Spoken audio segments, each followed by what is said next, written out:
அனைத்து தாய் தமிழ் உறவுகளுக்கு வணக்கம். நாம இன்னைக்கு எதை பத்தி பார்க்க போறோம்னா, நாம் தமிழர் கட்சி ஆட்சி அதிகாரத்துக்கு வரவே வராதா?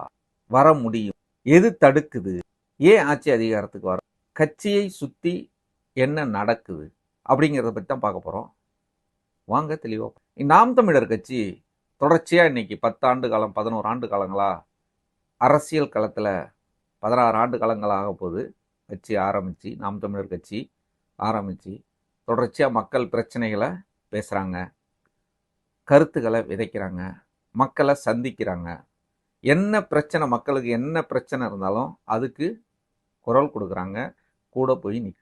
ஆனால் ஜெயிக்க முடியவே மாட்டேங்குதே, ஜெயிக்கவே முடியாதா அப்படின்னு இங்கே நிறைய பேர்கிட்ட இந்த கேள்வி தொடர்ச்சியாக வந்துக்கிட்டே இருக்கு. ஏன்னா நாமளும் தொடர்ச்சியாக பார்க்குறோம்.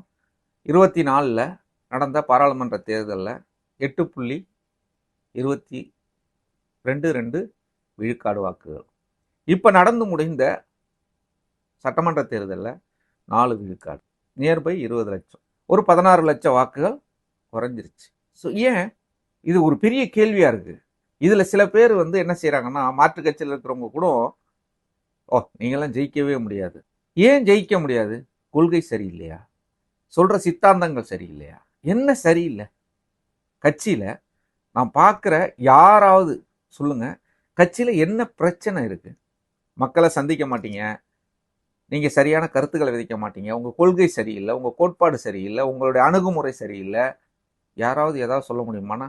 மாற்று கட்சியில் இருக்கிறவங்க கூட நல்லா பேசுறீங்க, நல்ல விஷயத்தை தான், ஆனால் ஏன் ஜெயிக்கவே முடியல உங்களால அப்படின்னு கேட்குறாங்கன்னா, இதுக்கு முழுக்க முழுக்க காரணம் மக்கள் மட்டுமா அப்படின்னா இல்லை. மக்கள் மட்டும் இல்லை, சீமானை சுற்றி பல கார்ப்பரேட், பல நாடுகள்னு கூட சொல்லலாம், நாம் தமிழர் கட்சி வெல்லக்கூடாது என்பதில் நிறைய பேர் வேலை பார்த்துட்டு. இதை நான் ஏன் சொல்றேன்னா, மக்களை முழுசா நம்பி நல்ல கருத்துக்களையும் சொல்லி மக்கள் வாக்கு செலுத்த மறுக்கிறாங்களா, இல்லை வேற ஏதேனும் ஒரு சக்தி கருத்து உருவாக்கங்களை உருவாக்குதா? நீங்களே சொல்லுங்க. ஐயா ஃபர்ஸ்ட் விஜயகாந்த் வந்தாங்க, ரெண்டாவதா இப்போ அடுத்து கமலஹாசன் வந்தார், இப்போ அண்ணன் விஜய் வந்திருக்கார். இப்போ இது எல்லாம் தொடர்ச்சியாக நீங்கள் பொருத்தி பாருங்க. இதுக்காக ஒரு பெரிய சூழ்ச்சியை நடந்துகிட்டு இருக்கும் நாம் தமிழரை சுற்றி. அதுலேயும் தம்பி தங்கைகள் அண்ணன் எல்லாரும் நின்று போராடிக்கிட்டு தான் இருக்காங்க. இது சாத்தியமா? ஏன்னா பணம் படைத்தவர்களை எதிர்த்து அரசியல் நடத்துறதுங்கிறது ரொம்ப கஷ்டம். ஏன்னா பணம் பாதாளம் வரலையும் பாயும். வெறும் கொள்கைகளையும் கோட்பாடுகளையும் வச்சு நம்ம ஜெயிக்க முடியுமானா ரொம்ப கஷ்டம்தான். ஏன்னா நானும் இந்த களத்தில் நின்றவன் என்ற அதை வச்சுதான் நான் இந்த காணொலியை பதிவு. ஒரு தொகுதியில, விருத்தாசலம் தொகுதி, அந்த தொகுதியில வேட்பாளர் அனைத்து கிராமங்களுக்கும் போயிருக்கு. எப்படி? அனைத்து கிராமங்களுக்கும் போயிருக்கார். 138 கிராமங்கள், அந்த சட்டமன்ற தொகுதிக்கு உட்பட்ட 138 கிராமங்கள், நகர்ப்புறத்தில் உள்ள சுற்றி உள்ள ஊர்கள், இது எல்லா இடத்துக்கும் கால் பதித்த ஒரே வேட்பாளர் நாம் தமிழர் கட்சி வேட்பாளர். அனைத்து தரப்பு மக்களையும் சந்திச்ச ஒரே வேட்பாளர் நாம் தமிழர் கட்சி. 1 மாதங்களுக்கு மேலாக, தேர்தல் அறிவிக்கிறதுக்கும் முன்னல் இருந்தே நடைபயணமாக ஒவ்வொரு கடையாக, ஒவ்வொரு வீடாக சென்றவர். மக்கள் வாக்கு செலுத்தவில்லை. ஏன்? மக்களுக்கு அரசியல் புரிதல் இல்லை. அது இல்லைங்கிறதுனால தான் நம்ம சொல்லிக் கொடுக்க வேண்டிய தேவை இருக்கு. சொல்லிக்கிட்டு இருக்கோம். ஏத்துக்கிறாங்களான்னா ஏத்துக்கிறாங்க. நம்ம பேசும்போது ஆமாப்பா நீ சொல்றதெல்லாம் சரிதான்ப்பா, அப்படிதான்ப்பா நடக்குது. ஏன் வாக்கு செலுத்த மாட்டேங்கிறாங்க? இவிஎம்ல ஏதாவது பிரச்சனையா இருக்குமோ? அது தெரியல. அந்த அளவுக்கு நமக்கு நாலேஜ் இல்லை. சில ஊடகங்கள், ஊடகவியலாளர்கள் சொல்றாங்க இவிஎம் மிஷின்ல நிறைய கோல்மால் பண்ண முடியும் அப்படிங்கிறத நிரூபணமும் செஞ்சிருக்காங்க. அதை நம்ம அதை அந்த அளவுக்கு போக தேவையில்லை. இங்க ஒரு தமிழர் கட்சியிலேயே நாம் தமிழர் என்ற பேரை சுமந்து தலைவர் மேதகு பிரபாகரன் அவர்களை நெஞ்சில சுமந்து 16 ஆண்டுகளா மக்களை சந்திச்சு வெல்ல முடியல.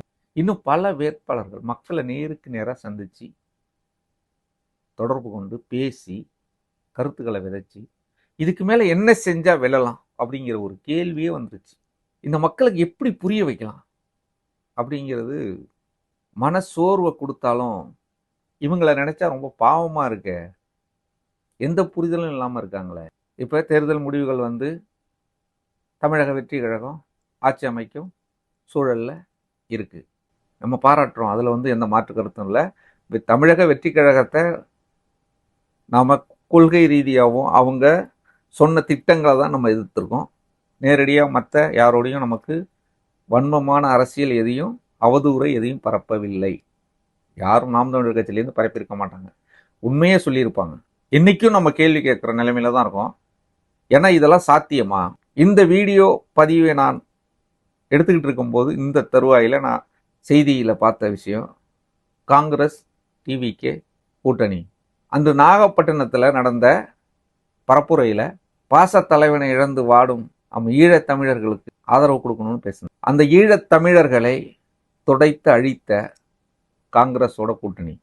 ஸோ எந்த விதத்தில் விஜய் அண்ணன் மாறுபடுறார் அப்படிங்கிற கேள்வி நிறைய இடங்கள்ல வருது.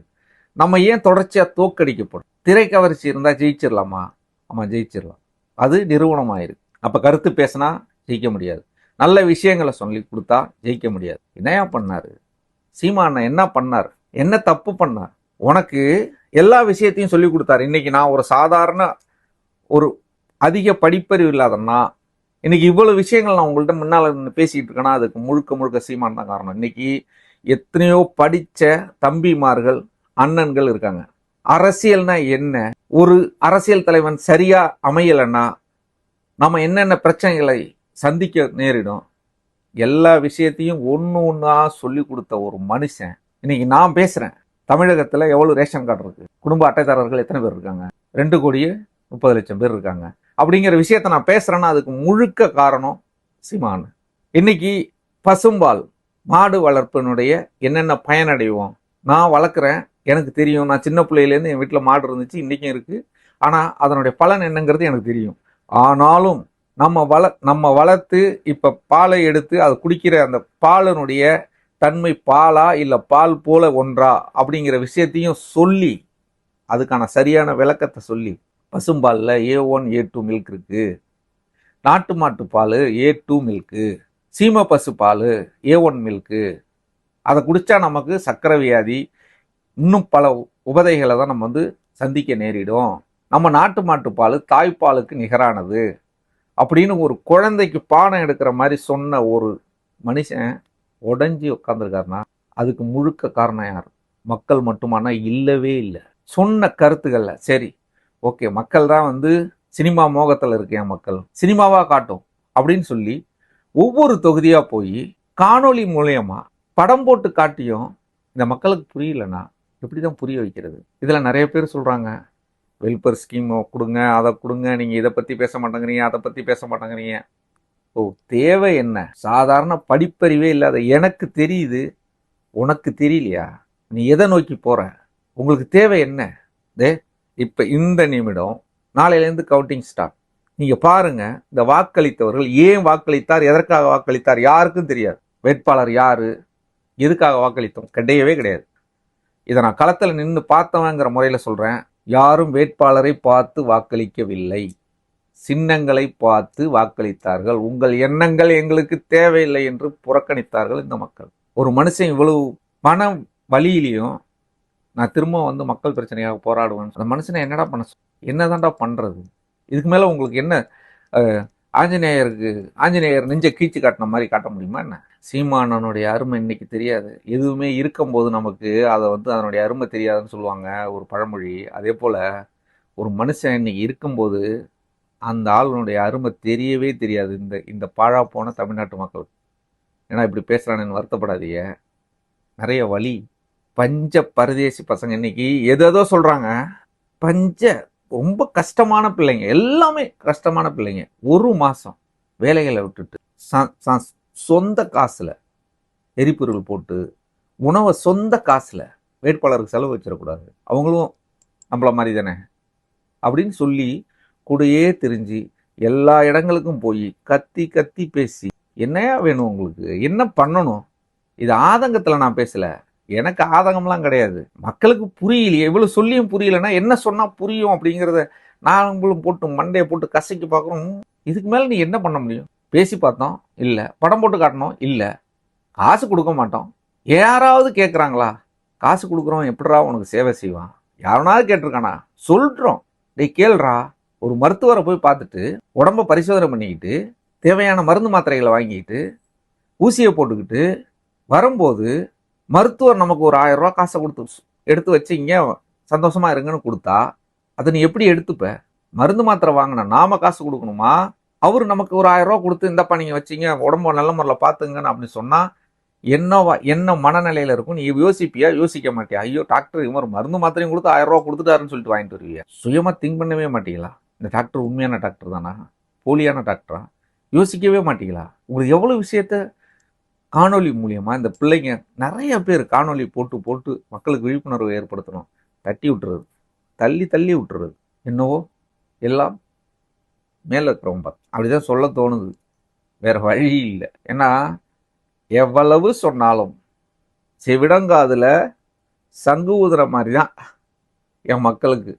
செவிடம் கூட கொஞ்சமாவது அந்த உணர்ச்சி வந்து அப்படிமா அது கூட கிடையாது. ஜடம் மாதிரி ஆயிடுச்சு. எதை பத்தியும் கவலை கிடையாது. நம்மளால முடிஞ்ச விஷயங்களை சொல்லுவோம். கேட்கறதும் கேட்காததும் உங்கள் விருப்பம். நான் என்ன செய்ய. நன்றி, வணக்கம்.